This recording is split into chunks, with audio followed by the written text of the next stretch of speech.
Have you ever been misunderstood? Or maybe misrepresented? Have you ever had someone think they know who you are, only to finally meet you and say, "Oh, you're not at all like I thought you were"?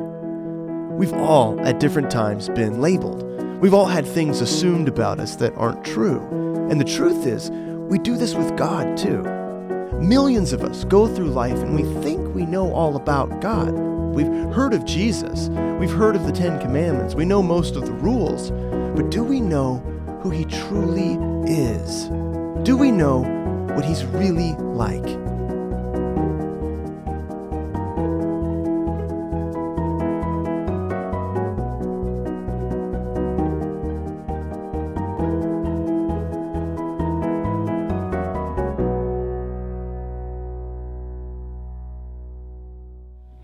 Saudara, sekali lagi selamat datang. Jika ada di antara Anda yang baru pertama kali hadir di tempat ini, kami mengucapkan selamat datang. Dan kalau kita belum pernah ketemu, nama saya Rosid. Saya adalah pastor dari Gereja Rock Philadelphia ini. Saudara, dalam 4 minggu ke depan, kita akan memulai serial khotbah yang kita beri judul 4 Things I Wish You Knew About God. 4 hal yang kami harap Anda tahu tentang Tuhan kita, saudara. Seperti yang Anda dengar di video tadi, seringkali ada banyak orang yang salah mengerti, salah persepsi tentang siapa itu Tuhan. Jadi, di dalam serial khotbah ini, saudara, kita akan belajar. Kita akan memilih beberapa topik yang menjadi asumsi yang salah dari kebanyakan orang, saudara. Nah, tujuan saya untuk melakukan serial khotbah ini yaitu Anda akan mempunyai image yang benar, atau Anda akan mempunyai the right view atau pandangan yang benar tentang siapa Tuhan. Jadi lain kali kalau Anda bercakap-cakap dengan teman Anda yang bukan orang Kristen atau yang tidak mengenal Tuhan, Anda bisa memberikan gambaran yang tepat tentang siapa itu Tuhan. Dan jika ada di antara Anda yang baru memulai journey Anda atau perjalanan Anda bersama Tuhan, Anda juga akan mempunyai pandangan yang tepat tentang siapa itu Tuhan, saudara. Nah, yang pertama, di bagian yang pertama ini, di minggu yang pertama ini, saudara, saya ingin membicarakan, menurut saya ini adalah persepsi yang salah, yang sering kali kebanyakan orang pengertian yang salah, saudara, yang dipunyai oleh kebanyakan orang tentang siapa itu Tuhan dan apa itu kekristenan dan sebagainya, saudara. Nah, menurut saya, saudara, ini hanya menurut saya, persepsi yang paling besar di luar sana yang kebanyakan orang kurang tepat, saudara, tentang Tuhan adalah ini, tentang kekristenan. That it's all about rules. Semua hanyalah mengenai peraturan-peraturan yang harus saya jalani, yang harus saya ikuti, saudara. Oleh sebab itu mungkin Anda mempunyai teman atau Anda mempunyai orang-orang di sekeliling Anda yang berkata, "This is why I'm not into church. This is why I'm not into religion. This is why I'm not into God." Inilah sebabnya saya tidak begitu tertarik kepada gereja, Tuhan, dan kekristenan. Kenapa? Karena it's all about rules. Semuanya hanya mengenai aturan-aturan yang harus saya patuhi. Padahal saya adalah orang dewasa. Sebagai orang dewasa, selayaknya saya ingin melakukan apa saja yang saya ingin lakukan. Saya nggak mau sebuah buku memberikan saya petunjuk-petunjuk bagaimana saya harus melakukan hidup saya. Saya nggak mau hanya sebuah ajaran-ajaran memberikan saya peraturan-peraturan bagaimana saya harus hidup. Oleh sebab itu ada banyak orang yang berkata, I'm not into church. Saya nggak tertarik dengan Tuhan karena saya hanya diharuskan untuk mengikuti aturan-aturan tersebut. Nah, itu adalah salah satu persepsi terbesar di luar sana mengenai Tuhan dan kekristenan.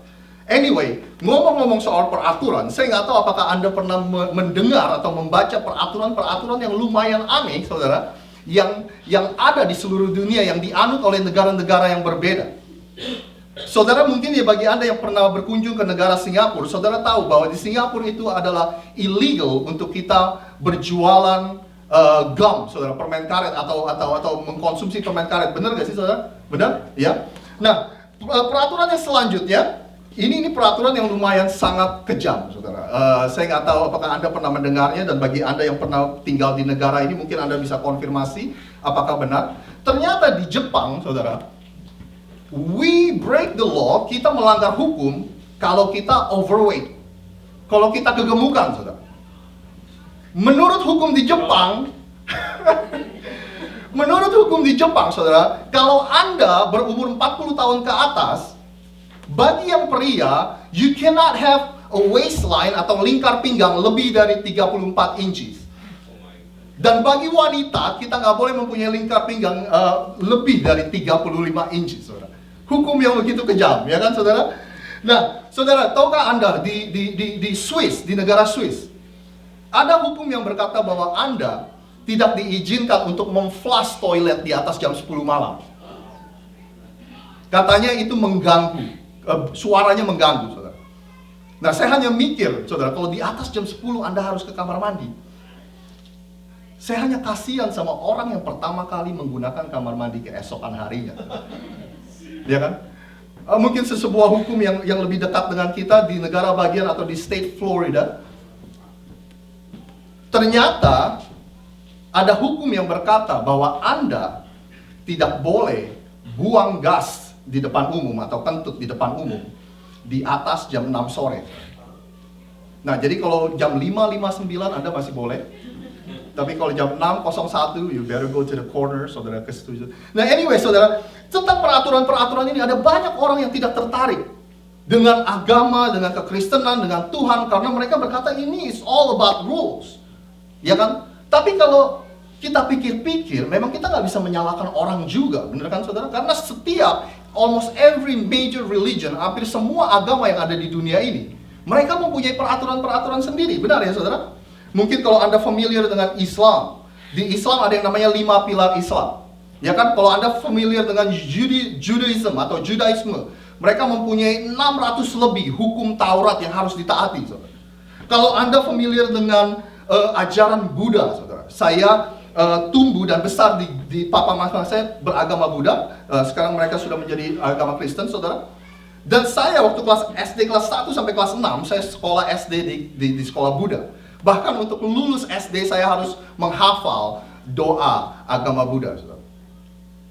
Nah, di agama Buddha tersebut pun mempunyai peraturan-peraturan sendiri. Nah, saya nggak gitu familiar dengan Hinduism atau agama Hindu, tapi saya yakin mereka mempunyai peraturan-peraturan tersendiri. Benar ya, saudara? Nah, begitu juga di kekristenan, saudara. Anda juga tahu bahwa kekristenan itu mempunyai peraturan-peraturan tersendiri. Nah, tapi untuk menjelaskan dengan mudah kepada Anda, sebenarnya kekristenan itu, mungkin saya akan memberikan sedikit perbandingan tentang prinsip-prinsip yang dipegang di kepercayaan kekristenan, saudara. Nah, saya ingin memberikan saudara sedikit gambaran supaya mudah dimengerti. Apakah kekristenan itu lebih cocok? This is just something that I made up. Ini ada sesuatu yang saya buat sendiri, saudara. Apakah kekristenan itu digambarkan atau dilakukan dengan prinsip-prinsip keluarga atau dengan prinsip lain, saudara? Apa yang menggambarkan ajaran-ajaran Kristen? Is it family model? Sistem kekeluargaan artinya seperti ini. Seperti Anda membayangkan keluarga Anda dan membayangkan keluarga saya, saudara. Kita lahir terlebih dahulu di dalam sebuah keluarga. Baru orang tua kita membuat peraturan untuk keluarga kita. Begitu ya biasanya ya, saudara. Kita lahir terlebih dahulu, we belong into the family first. Kita lahir terlebih dahulu, kita menjadi bagian dari keluarga terlebih dahulu, baru peraturan itu dibuat. Anda dan saya menjadi bagian dari sebuah keluarga bukan karena Anda mentaati peraturan, lalu Anda menjadi anggota keluarga, bukan, saudara. Anda lahir terlebih dahulu, baru peraturan itu dibuat. Ya kan? Nah, atau itukah yang menggambarkan kekristenan, saudara? Atau satu lagi yang saya sebut dengan sistem kontrak, saudara. Sistem kontrak itu seperti ini. Seperti Anda bayangkan ketika Anda menjadi anggota tempat fitness, health club atau fitness club. Anda menandatangani kontrak, Anda setuju menyatakan bahwa setiap bulan Anda harus membayar biaya untuk menjadi anggota klub tersebut. Ya kan? Ketika Anda pergi ke tempat fitness, ada aturan-aturan yang harus Anda ikuti. Ya kan? Ketika Anda tidak mentaati peraturan itu, Anda akan ditendang dari anggota tersebut, saudara. Atau mungkin seperti Anda menandatangani kontrak apartemen, saudara. Ya kan? Anda setuju harus membayar uang sewa setiap awal bulan. Anda setuju harus membayar listrik dan air setiap bulan. Ya kan? Kalau Anda tidak mentaati peraturan itu, maka Anda akan ditendang. Anda akan tidak lagi boleh untuk menjadi anggota tersebut. Apakah kekristenan itu seperti itu, saudara? Atau apakah kombinasi dari kedua sistem tersebut? Ya kan? Apakah saya akan selalu menjadi bagian keluarga walaupun saya melanggar hukum? Ataukah saya hanya bisa menjadi bagian dari kelompok tersebut jika saya mematuhi semua peraturannya?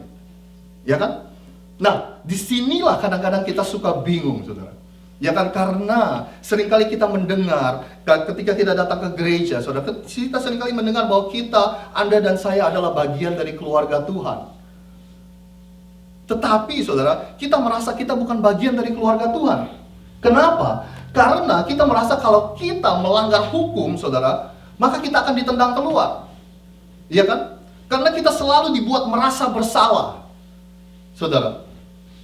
Ataukah seringkali Anda pergi ke gereja dan Anda dikatakan bahwa semua aturan Anda harus ikuti, dan jika tidak, maka Anda tidak boleh lagi menjadi bagian dari kelompok tersebut, saudara. Jadi terkadang-kadang kita bingung, saudara. Ya kan? Di hari di mana kita baik, kita merasa kita adalah bagian dari kelompok tersebut. Di hari di mana kita kurang baik, kita merasa ada di luar. Jadi kita keluar masuk. Pertanyaannya, saudara, apakah kita ada di dalam atau kita ada di luar? Kalau kita ada di dalam, bagaimana kita terus bisa ada di dalam? Bagaimana kita bisa terus menjadi bagian dari kelompok tersebut? Tapi kalau kita ada di luar, bagaimana kita bisa kembali masuk ke dalam? Untuk menjawab pertanyaan ini, saya ingin menceritakan kepada Anda secara singkat cerita atau sejarah di mana pertama kali Tuhan memberikan a set of rules atau peraturan-peraturan kepada bangsa pilihannya, kepada orang-orang pilihannya. Mungkin beberapa Anda yang sudah bergereja sudah lama, Anda tahu peraturan-peraturan itu. Inilah yang kita sebut dengan, kalau Anda lihat di sini, ada yang tahu ini apa, saudara? Anda bisa lihat? The Ten Commandments. Ya kan? Ini, saudara, 10 perintah Allah ini adalah peraturan pertama yang Tuhan berikan kepada bangsa pilihannya, kepada orang-orang pilihannya. Nah, saudara just follow along, saudara ikuti, karena saya akan menceritakan sejarah yang begitu panjang di dalam beberapa menit ke depan. Hanya kita seringkas. Suatu hari, Tuhan berjanji kepada seseorang yang bernama Abraham. Tuhan berkata, melalui keturunanmu, aku akan membuat sebuah bangsa yang besar.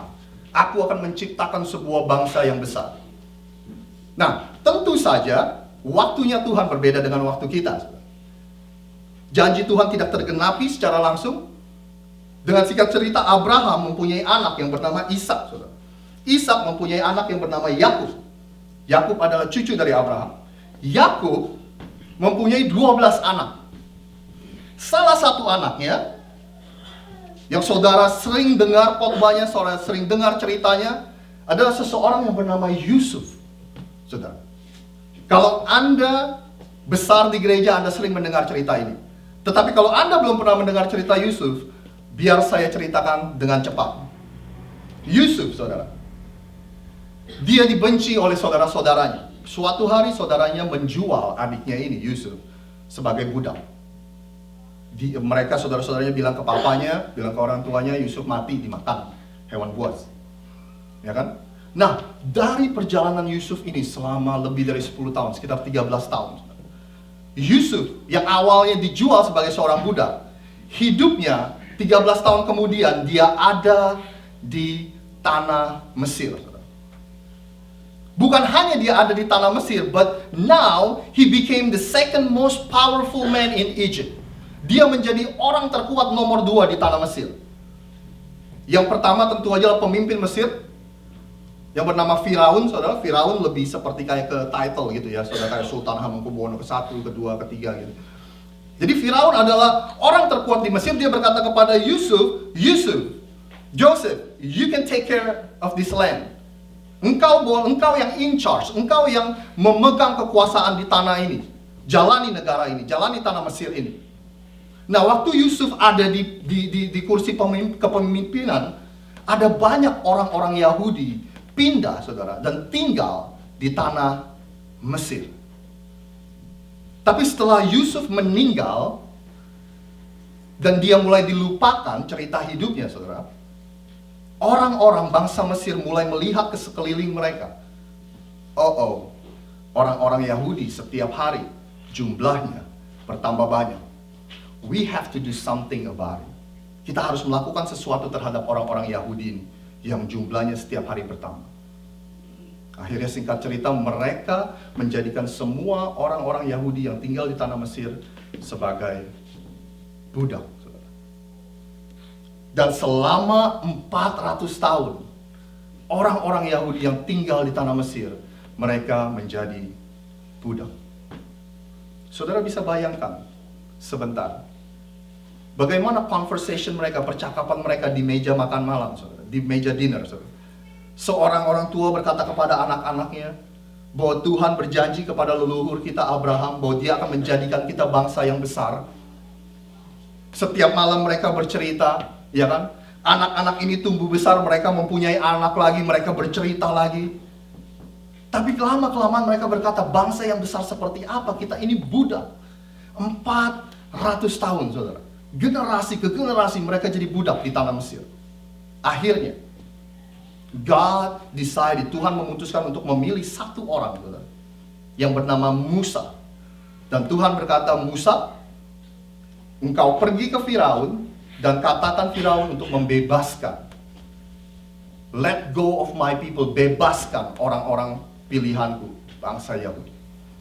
Singkat cerita, Musa pergi ke Firaun dan akhirnya Firaun berkata, go.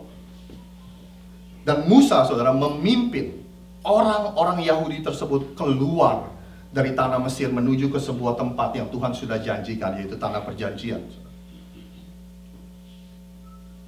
Nah, menurut beberapa sejarah, saudara, mereka ada pendapat yang berbeda-beda. Menurut beberapa sejarah, orang-orang Israel yang dipimpin keluar dari tanah Mesir ini jumlahnya sekitar 600.000 orang. Tetapi ada sejarawan juga yang berkata bahwa jumlahnya sekitar 3 juta orang, saudara. Tapi either way, 600.000 atau 3 juta itu adalah orang yang banyak sekali yang harus dipimpin keluar dari tanah Mesir.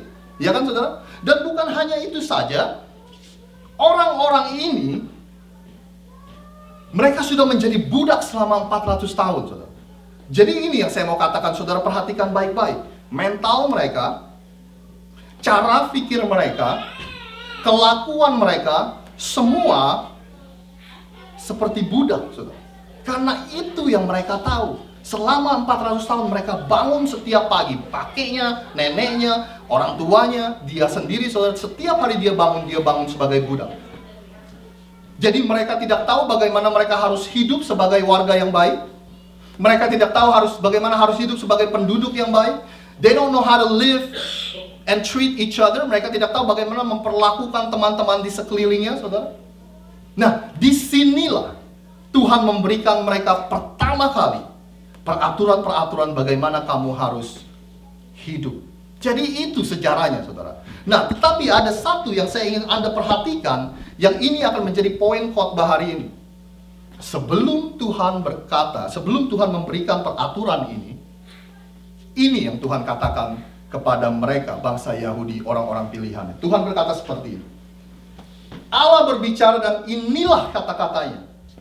Akulah, katakan bersama-sama, saudara. Tuhan Allahmu yang membawa kamu keluar dari Mesir, tempat kamu diperbudak. Jadi, jika engkau adalah Tuhan Allahku, itu artinya kami adalah orang-orang pilihan engkau, Tuhan. Tuhan berkata, iya. So if you are my God and my Lord, that means we are your people. And God said yes. Ya kan? Tuhan berkata, aku Tuhan Allahmu yang telah memberikan kamu pengharapan ketika kamu kehilangan pengharapan. Aku Tuhan Allahmu yang membebaskan kamu dari 400 tahun perbudakan. Aku Tuhan Allahmu yang telah menyelamatkan kehidupan kamu. Aku Tuhan Allahmu yang telah melakukan sesuatu yang luar biasa untuk engkau semua sebelum kamu melakukan apa-apa untuk aku, kata Tuhan. Saya mau saudara mengerti ini. I have done something amazing for you before you done a thing for me, Tuhan bilang. Alasan kenapa kamu menjadi bangsa pilihanku bukan karena kamu mentaati peraturan, karena belum ada peraturan, saudara. Peraturan ini belum diberikan. alasan kamu menjadi bangsa pilihanku bukan karena engkau melakukan semua yang aku katakan kamu untuk lakukan. The reason why I chose you, alasan kenapa aku memilih engkau, karena I decided to choose you. Aku yang memutuskan bahwa engkau adalah bangsa pilihanku. So, apakah kita sudah jelas kata Tuhan? So are we clear on that? Before we move on, before I give you rules, sebelum aku memberikan engkau peraturan-peraturan, let's make it clear. Kita harus memperjelas. I am your God and you are my people. First, I am your God and you are my people. Saya adalah Tuhanmu, engkau adalah bangsa-bangsa pilihanku terlebih dahulu. Kalau Anda sudah tahu itu, Tuhan berkata, kalau kalian sudah mengerti itu, baru aku akan memberikan engkau peraturan yang pertama. Dan Tuhan katakan seperti ini. Jangan menyembah ilah-ilah lain, sembahlah aku saja. Jangan ada Tuhan lain selain aku. Kalau kita bayangkan, of course they're gonna say, of course there's not gonna be any other God besides you. Tentu saja kami tidak akan menjadikan Tuhan lain sebagai Tuhan kami. Ya kan? Karena engkau yang menyelamatkan aku. Karena engkau yang menyelamatkan kami. Karena engkau yang menyelamatkan bangsa ini dari perbudakan, saudara. Jadi sekali lagi, yang saya ingin Anda dapatkan pada hari, bukanlah karena orang-orang ini mentaati peraturan-peraturan Tuhan, karena belum ada peraturan, lalu mereka dijadikan bangsa pilihan, tetapi mereka adalah bangsa pilihan terlebih dahulu. Baru peraturan itu dibuat, saudara. Dengan kata lain, Tuhan gak berkata seperti ini, well, you know, kalau Anda mengikuti semua peraturanku, maka kamu akan menjadi bangsa pilihanku. If you follow all my rules, then you're gonna be my people. But if you follow 3 and you break 2, yeah, let me think about it. You know, kalau Anda mengikuti 3 dan Anda melanggar 2, you know, I'll think about it. Bukan seperti itu, saudara. You are my people first. Then I'll give you the rules. Saudara, kalau Anda familiar, kalau Anda sering baca Alkitab dan Anda tahu cerita di perjanjian lama, saudara, seringkali bangsa pilihan Tuhan ini lari dari Tuhan. Tuhan seringkali membawa mereka kembali. Tuhan seringkali berbicara melalui nabi-nabinya untuk berkata kembali kepada Tuhan, kembali kepada Tuhan. Seperti ketika Anda mendisiplin anak Anda, ya kan? Suatu kali Tuhan mendisiplin bangsa pilihannya ini. Dan dia membawa bangsa pilihannya ini berada di dalam jajahan kerajaan Babel selama 70 tahun. Tapi tujuannya selalu untuk membawa anak-anak ini kembali kepadanya. Orang-orang ini menyamping ke kiri, ke kanan, mereka lari menjauh dari Tuhan, tetapi tujuannya selalu untuk membawa mereka kembali kepada Tuhan. Seperti seorang ayah yang mendisiplin anak-anaknya, saudara. Tujuan dari disiplin tersebut bukan untuk menghukum. Tujuan dari disiplin tersebut bukan untuk membalas, not to get you back, not to punish you, saudara. Tetapi tujuan dari hukum tersebut yaitu selalu untuk membawa anak-anaknya kembali kepada Tuhan. Nah, jadi berdasarkan dari sejarah Tuhan dan bangsa Israel, bangsa pilihannya itu, kira-kira ini memakai sistem apa, saudara? Sistem kekeluargaan, ya kan? You are my people first, then I'll give you the rules. You belong to me first, then I'll give you the rules. Engkau adalah menjadi bagian dari keluarga Tuhan terlebih dahulu, baru aku memberikan engkau peraturan-peraturan bagaimana kita harus hidup, saudara. Nah, tapi ada beberapa pertanyaan lagi sebelum kita selesai pada hari ini, saudara. Pertanyaannya gini, saudara. So, itu kan sejarah bangsa Israel. What about us? Bagaimana dengan kita, saudara? What about the American? What about the Canadian? What about the Vietnamese, Korean? Bagaimana dengan kita, orang-orang Indonesia, orang-orang Amerika, saudara? Ya kan? Apakah Tuhan berkata kepada kita, well, you know what? Good luck for the rest of you. Apakah Tuhan berkata kepada good luck, good luck? Ya kan? Atau Tuhan berkata, well, if you're good, I'll take you. Kalau Anda baik, aku akan mengambil engkau sebagai bagian dari keluargaku. Kalau engkau buruk, well, sorry. Ya kan? Bagaimana dengan kita? Pertanyaannya, saudara. Nah, saudara, saya hanya mau bilang seperti ini, saudara. Ini adalah sebuah berita yang baik untuk Anda dan saya pada hari ini. Since the beginning, it's never been about one person, one nation, one group of people. Dari awalnya, saudara, tidak pernah ini hanya mengenai satu kelompok orang atau satu bangsa, saudara. Tetapi since the beginning, it's always about all mankind. Selalu semuanya untuk semua orang yang ada di dunia ini, saudara. Tuhan memulai pekerjaannya melalui satu orang. Seperti janji yang dia berikan kepada Abraham, Tuhan berkata seperti ini, bukankah keturunannya, keturunan Abraham, akan menjadi bangsa yang besar dan berkuasa? Bukankah melalui dia, melalui Abraham, semua bangsa di bumi akan kuberkati? Memang pekerjaan Tuhan dimulai dari seseorang yang bernama Abraham, tetapi itu bukan tujuan akhir. Tujuan akhirnya yaitu melalui satu orang ini, seluruh bangsa akan diberkati. Sekitar 1200 tahun kemudian, Tuhan berbicara melalui nabinya yang bernama Yesaya. Dia berkata seperti ini, saudara. Tetapi aku akan membuat engkau, bangsa Israel, menjadi terang bagi bangsa-bangsa, supaya keselamatan yang daripadaku sampai ke ujung bumi. Pekerjaan Tuhan dimulai dari sebuah bangsa, tetapi itu bukan tujuan akhirnya. Tujuan akhirnya melalui satu bangsa ini, semua bangsa akan diselamatkan. Keselamatan akan pergi ke semua bangsa, saudara. Beberapa ratus tahun kemudian, Yesus datang. Tuhan mengirimkan putranya yang tunggal untuk mati bagi kita semua, membayar dosa dunia. Bukan dosa satu bangsa, bukan dosa satu kelompok orang, tetapi dosa dunia. Dan salah satu murid Yesus yang bernama Yohanes, dia berkata seperti ini. Namun pada saat itu ada juga orang yang menerima dia dan percaya kepadanya, kepada Yesus. Bagi orang-orang yang menerima Yesus, bagi orang-orang yang percaya kepada Yesus, mereka diberikan hak untuk menjadi anak Allah, saudara. Bagi Anda semua, inilah kabar baiknya. Melalui iman percaya kita, melalui penerimaan kita kepada Tuhan Yesus, kita diberikan hak untuk menjadi anak-anak Allah. Nah, berdasarkan ini pun, saudara, ini yang kita sebut dengan sistem kekeluargaan, saudara. Jadi pertanyaan yang pertama yang kita tanya pada hari ini, apakah benar kekristenan itu hanya sebagai aturan-aturan yang harus kita ikuti, saudara? No. Is it true that Christianity is all about rules? No, saudara. It's all about relationship. Ini adalah sebuah hubungan kita dengan Tuhan, saudara. Dan kenapa alasan-alasan itu dibentuk?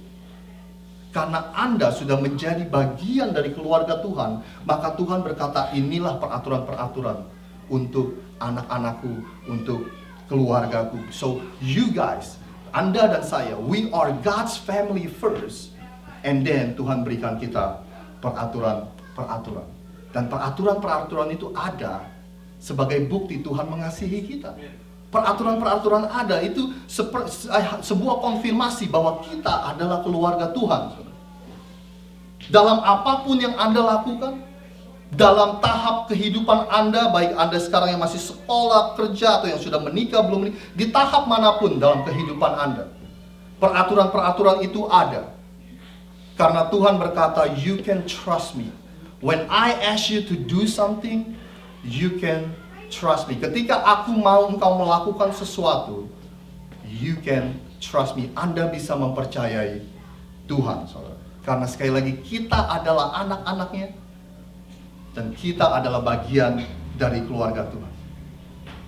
Dan keinginan Tuhan yang terbesar, the greatest desire of our God, is always to bring you back into His family. Anda ingin dibawanya kembali. Nah, kita akan berdoa, kita akan menutup ibadah kita pada hari ini. Kalau saya boleh mengundang semua untuk bangkit berdiri, dan mungkin saya boleh minta tolong Tommy untuk keyboard sebentar.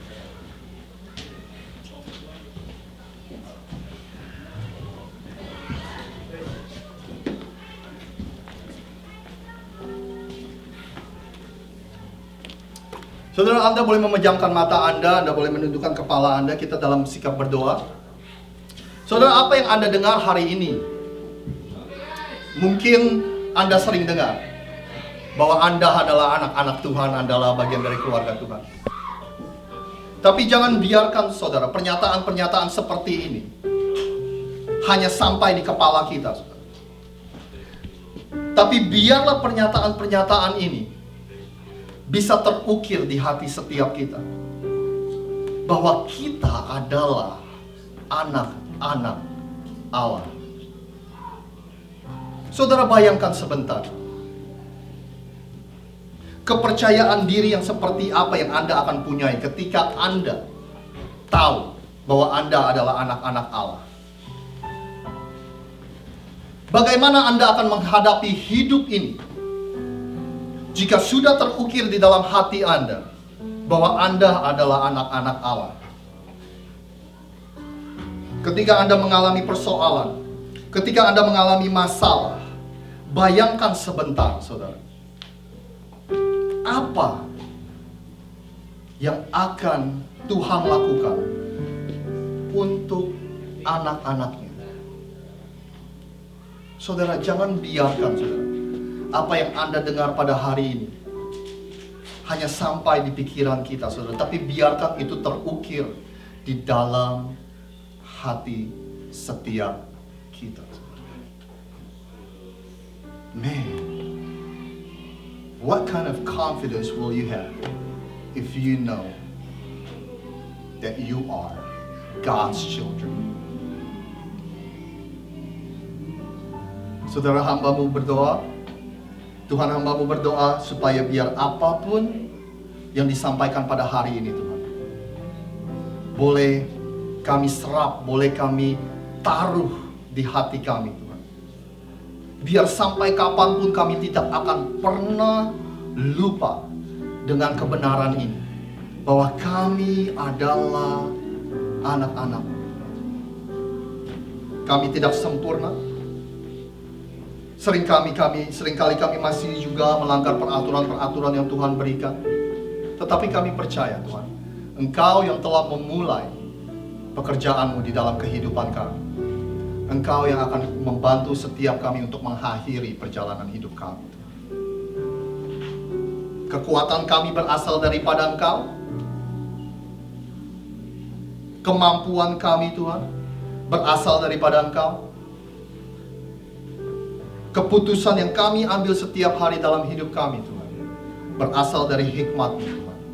Biar Engkau terus berikan kepada setiap kami hikmat-hikmat-Mu untuk melakukan